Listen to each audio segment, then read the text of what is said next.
great and energized, and you stay on track with your workout goals. So, the first move I'm going to show you is the Bulgarian split squat.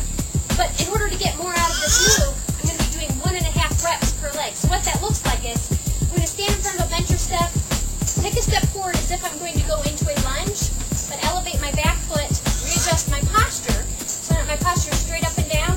Now, from here, I'm going to dip down into the Bulgarian split squat, the bottom where my thigh is parallel to the floor, but I'm only going to come up halfway, come right back down, then finish off the repetition by standing all the way back up. So it looks like this.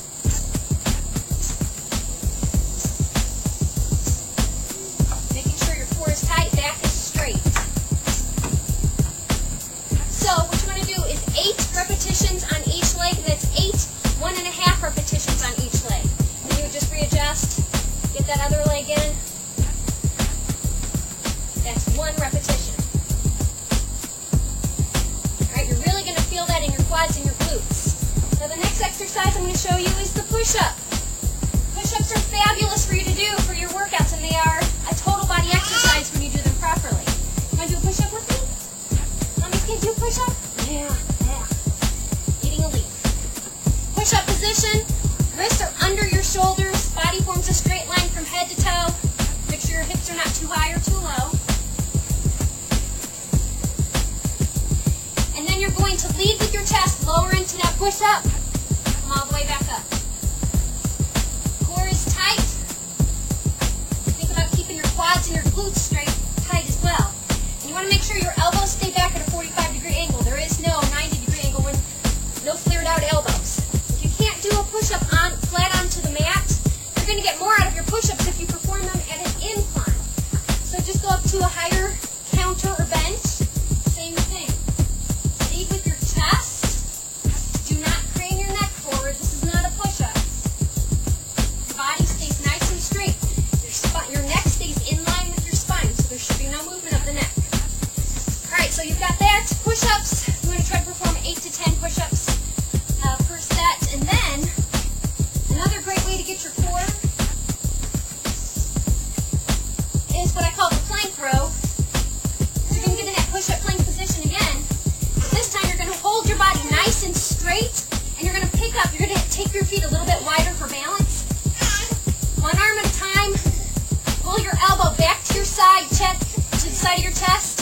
Squeeze your shoulder blades. Now, the key with the plank row is to go slow.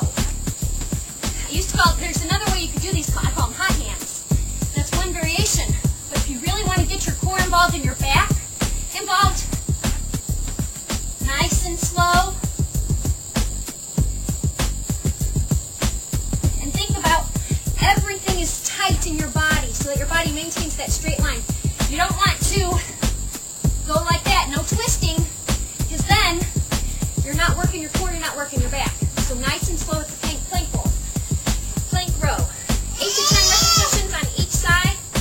Then you want to finish it off with what I like to call a metabolic mover, something that's going to get your heart rate up, because we've already worked our quads and our thighs. Let me see if he'll let me do this. I'm going to do jump split squats.